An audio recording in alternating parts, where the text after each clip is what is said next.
gonna go ahead and we gonna jump into some stuff, and we gonna start with a controversial topic, right? We gonna jump right into tipping culture because I know that conversation can be had for many, many things, right? So we gonna go ahead and we gonna jump right into it. So we gonna look at this clip and we'll be right back to talk about it.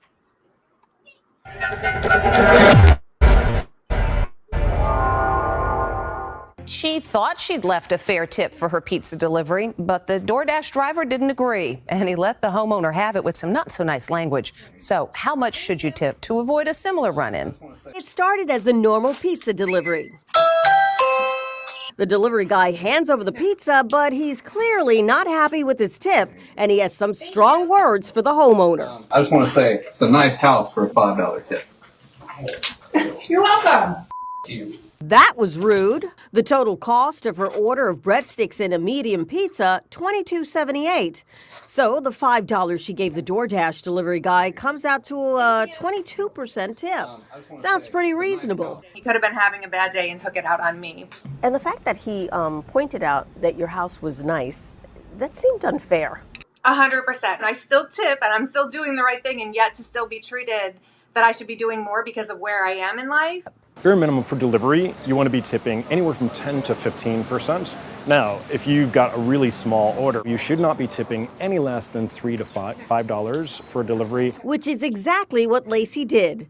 And she has this message for her unhappy pizza guy. If you didn't like it, then I'm sorry. Maybe go find a different job that pays more.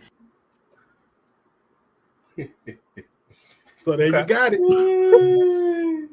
So the question is tipping out of control? Is tipping out of control? And I'm sure we've all seen that clip. That is not a new clip. That happened maybe a little over a month ago. Yeah. But the question is, like, the way he handled that. The house was nice. She left a $5 tip on a $22 bill. It was a 22% tip, but he's still upset. So how do you know if you're leaving a good tip nowadays? I'm going to go ahead. Big Red, since you worked in the restaurant industry, I'm going to give it to you first, and let's hear what you got to say about it. All right. Yeah. I mean, I deliver pizzas. I've been in the restaurant industry, so I've actually been there and done that. And I feel like as things get worse, as gas prices rise, as the cost of living goes up, I feel like people who deliver, which, like I said, I've done before, think that the tip should increase because it's hard. Times are hard. I do agree with that lady. If this is your only job, you need to be looking for another job. Tips, if all she had was a medium pizza and a drink, $22. I mean, I think that she actually tipped fair. At the pizza place I worked at, I've delivered $100, $120 orders and have gotten a $5 to $10 tip. And that's not fair. That, for me, having to carry all those pizzas, deal with all that, make sure it's hot when they get there because nobody wants a cold pizza, right? So, taking all that effort to get to their house, which wasn't close by, make sure it's hot, make sure everything is, they're happy with their order. Yes, I think that a 10% would have been due, or 15%. And I agree with what that guy said. A small order, $5, I get it, but people who do this as a daily thing, as they're living, they, like I said, they're probably thinking, well, shoot, it's $5. That doesn't even give me the gas to get here. Then I can understand being upset, but I guess I kind of play on both sides where that shouldn't be your only job, or you should get a better job. And for an order that size, I think she was in the right, to be honest. $5. $5. The order was $22. She left $5. Right. It was 22%. He mad because the house was nice. I'm not gonna go yet though. I'm gonna let Professor go. Yeah. Professor, I'm gonna let you. I want to hear what you got to say, Professor. So I'm gonna say it like this, right? Tipping is out of control. It's been out of control for a long time, right? Reason that I say this is not because I'm not a person who tips. I do tip.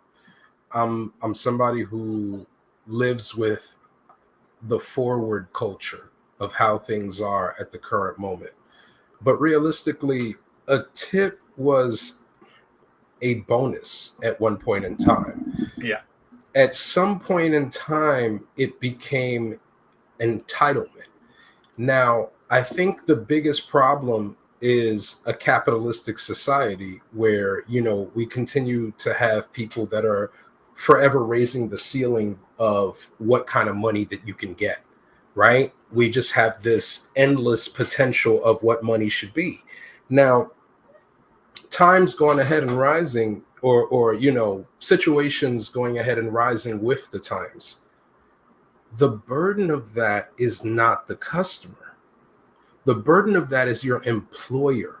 Everywhere else, you go ahead and have the industry where your employer pays your salary. You negotiate your salary on the front end.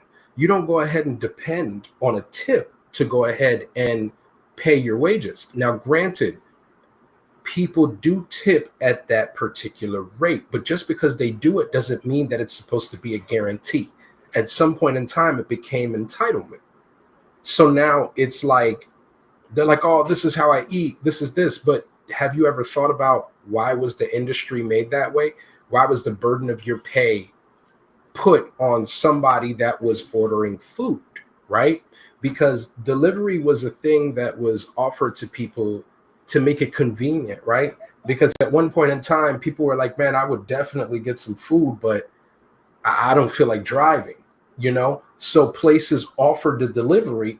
Now, at that point in time, when you got a $5 tip or $6 tip, $10, you could get those types of tips at that time. Reason being, you don't have the intermediary.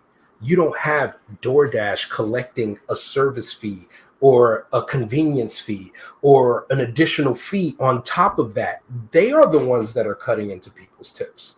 Yeah. That's really what the issue is. And a lot of people don't want to go ahead and talk about the 800-pound elephant in the room.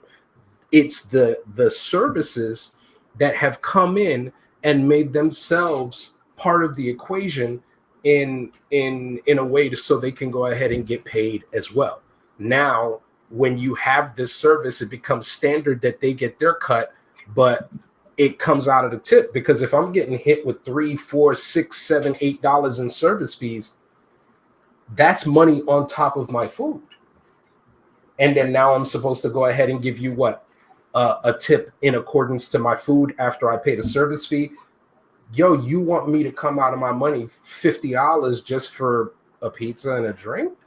Mm-hmm. Like, it becomes weird at a certain point. But I think that's where the biggest issue is right now. It's the DoorDash, the Uber, the Instacart, whoever else are the intermediary delivery services that get their service fees. Now, I will say that comes with a good point, and I was thinking about that as right before you said it. So the company that I was delivering for, at first it was just us delivering, right? So you call like a normal place, like Domino's. Hey, I want a pizza. Great. Boom. I want this. This is my address. Fine. It's going to be at your house in 10 minutes, whatever. All of a sudden, DoorDash, Uber Eats, both of those, just those two came in. This is before Instacart. And it was still me delivering the pizza. It wasn't like they had somebody else driving up. It was still the drivers from the restaurant delivering the pizza. But like you said, there'd be the surcharge. So then when I get to the house, not only was my tip smaller, but they would tax my tip if they did it on the card. So now I'm not even losing money because they're doing these surcharges, which would be like $10, $15. You just cut that $10, $15 out of my tip, and you're taxing my tip. So I would go to a house and I'd be getting like a $3 to $5 tip. And I'd be like, well, what happened? And I'd look, and because you could see in the receipts, and they're like, oh no, they tipped $10, $15, but all these surcharges, blah, blah, blah. And now you're at pretty much nothing. And then I would actually confront them. After a while, I was like, I wonder if they even know that we deliver. So I would contact them and I'd be like, hey, I handle the pizza just nice. He'd be like, that we have our own delivery service? No. I'm like, you realize that you're giving all these fees to Uber Eats. We do the same thing, and we get the tips, where if you do Uber Eats, they actually tax our tips. Next time they would order through us quicker, and we would get the tips, and everybody else is happy. So it was just like, but because I think the problem with the Uber Eats is it's just the simplicity of it all. You know what I mean? Like, you pull it up on your phone, you go boop, boop, boop, boop, order, done. And I don't have to worry about anything. It's the directory. You see, so yeah. what they're offering the restaurants, because the restaurants don't have to pay for the service. It's a benefit for Uber to have a varying degree of taste that they can go ahead and get to you. So they're wanting somebody to go ahead and work with them. Now, they don't charge the restaurant, but the restaurant is also benefiting from the directory of people that use Uber Eats. And now you're going to come up on this other area for free. Yeah. You're going to have an increase in business. So it's their incentive to work together and insert this media. Yeah, and I agree with you too. Like back in the day, when they started doing delivery, I feel like you said it was more of a bonus. But I feel like also back then you were getting paid a reasonable pay. Now you're a pizza delivery guy, you're making crap money, and you're begging for tips just to be able to make it. Like I was making good money on tips because, I was pretty proficient and I would try to get there and be as kind as I can. Which that also is part of it. Good customer service goes a long way. Because the next time they see you, they might enjoy your time together, and they might give you a little better tip. Not saying that's necessarily how it goes, but some people are nice like that. Hey, but check it. You don't gotta beg for tips, man. Grandma always say the post office hiring. They always hiring. You don't have to go work somewhere that you gotta depend on tips. And this is listen. I'm not even gonna lie. When I saw the video and the dude said, "Oh, you got a nice house for a $5 tip," it was a $22 bill. She paid the man $5 for the tip. Forget all the other service fees. He got a decent tip. It was the going rate. Matter of fact, what she got was $22. And then she paid other fees. So that wasn't even the full bill, right? So she had to pay all the other stuff for convenience, and she still got something out of the deal. Or he still got something out of the deal. But he's complaining about it. It's like, come on. Listen, man, the tipping culture. Listen, my problem with it is like Professor said earlier, is where everywhere you go now, you got a tip. It used to be what they say to ensure prompt service. That's what the tip was for originally. And now it's just like you call in an order, you go to pick up your food, they flip the screen around, tip. Yeah. You go to a clothing store, you buy a shirt, they flip the screen around. Would you like to tip? It's like, God damn, like what are we tipping for? We just tipping everywhere we go. Now the people in the service industry, right? Another problem that I kind of have a problem with is that you got Denny's waiters who don't want to serve black truck drivers, right? We're not even going to talk about that, but we got Denny's waiters who want to get 20% tips when I could go to a good restaurant, get top-notch service where they make me feel comfortable, feel good when I come into the restaurant. They want the same tip as them people. It don't work that way. Yeah, it don't work that way. You think you just want to fill up my cup, come to my table, put my food down. I can't get a refill, but you want a 20% tip. Yeah, and it's the experience. That's what I would tip for. I don't tip just to tip. Like if you're a good waitress or waiter, you get a good tip. If you ignore me the whole time, then I don't feel bad about that tipping you, because at the end of the day, like you said, this is me being kind and giving you something. You're still making hourly wage. You're not depending on my money. We don't get tips in retail on the run trucking TV. we don't get tips in trucking on the run. That's right. Big facts. Big facts. Why you think y'all got all that little stuff by the register? That's called impulse area, because the kids gonna pick it up. That has nothing to do with your cashier. And now we cheat.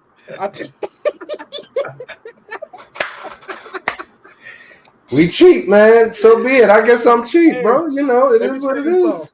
Listen, man, I just appreciate my money, man. And then, listen, you got to make me feel like something. I'm going to tell you who need to be getting tips. The Chick-fil-A drive-thru people need to be getting tips. Not the people that forget to put sauce in my bag when I go through the drive-thru. Every time you go to Denny's, they messing up something, but they want a 20% tip. Yo, I had a bad Chick-fil-A experience, and I was shocked. That's crazy. Yeah, but then again, it was in the hood, so... Oh, yeah. The Chick-fil-A is not immune to the hood. I just want to let y'all know this, okay? It's like, listen, you think that every time you go to a Chick-fil-A, man, you have a standard experience. They're running to you. They got the little hoods on, air-conditioned suits, looking like Disney mascots, bro. Like they're out here, man. I love Chick-fil-A people, right? And then I went to one in the hood, and the girl came up to me with the least amount of service. And I was like, yeah, I thought I was doing something right because I had a mobile order. So I'm like, yeah, you know, my name is Professor and I got a mobile order. And she was like, oh, you got a mobile order? I can't take it. I got to wait for the other girl because my stuff broken. Hold on. She'll be here when she come over here. Hey, So did you ask? Hey, they want to know if you asked for the manager. No, I didn't. I just got my money back. But listen, they made me wait in the drive-thru for like 30 minutes. Nobody ever came to my window. So I drove up to the window and I told her, hey, I did a mobile order. And she was like, man, okay, yeah, it wasn't ready because we just put it in. I'm like, yo, but I've been in the drive-thru for 30 minutes. I said, go ahead and start preparing my order before I even got there. It should have been done like 28 minutes ago or something, right? Yo, she was like, well, you know, it did that. It just happened like that. I said, all I can do is pull up, you know. She was like, well, all I can do is take your order. I'm like, ma'am, I'm you don't have to take this personally, right? I'm not talking about you. I'm talking about my experience. And she's like, well, I'm not taking it personally. I'm like, okay, yes, sir. Can I get my money back? And he was like, no problem. And she was like, and then I left, and I was like, yo, you could keep all that neck action and you're talking to yourself. Why are you still here? Why are you talking to me? I'm like, what? Yo, completely flabbergasted, bro. I did call corporate. I didn't call skip the manager. Yeah, I didn't go to no manager. I didn't ask for the manager. I'm not going to be. Listen, I drove off because I knew I wasn't going to get any satisfaction at this location. All right. Clearly, there was a little ratchetivity over there. So I decided, let me call corporate. And I told them about my experience in my best code switching voice. And boy, yeah, they heard me. And somebody on the other end was definitely code switching themselves. We were just two code switching people, bro. I'm just saying, I can't hear you, big man. It could have looked like this. I don't want the food. I don't want to wait. I don't have time to wait on the food. Oh, no, not this, bro. So now what do we do? Not this. If he was inside, this would be him. And you go on about your day and stop yelling at my other manager because that's uncalled for. That was Professor right there.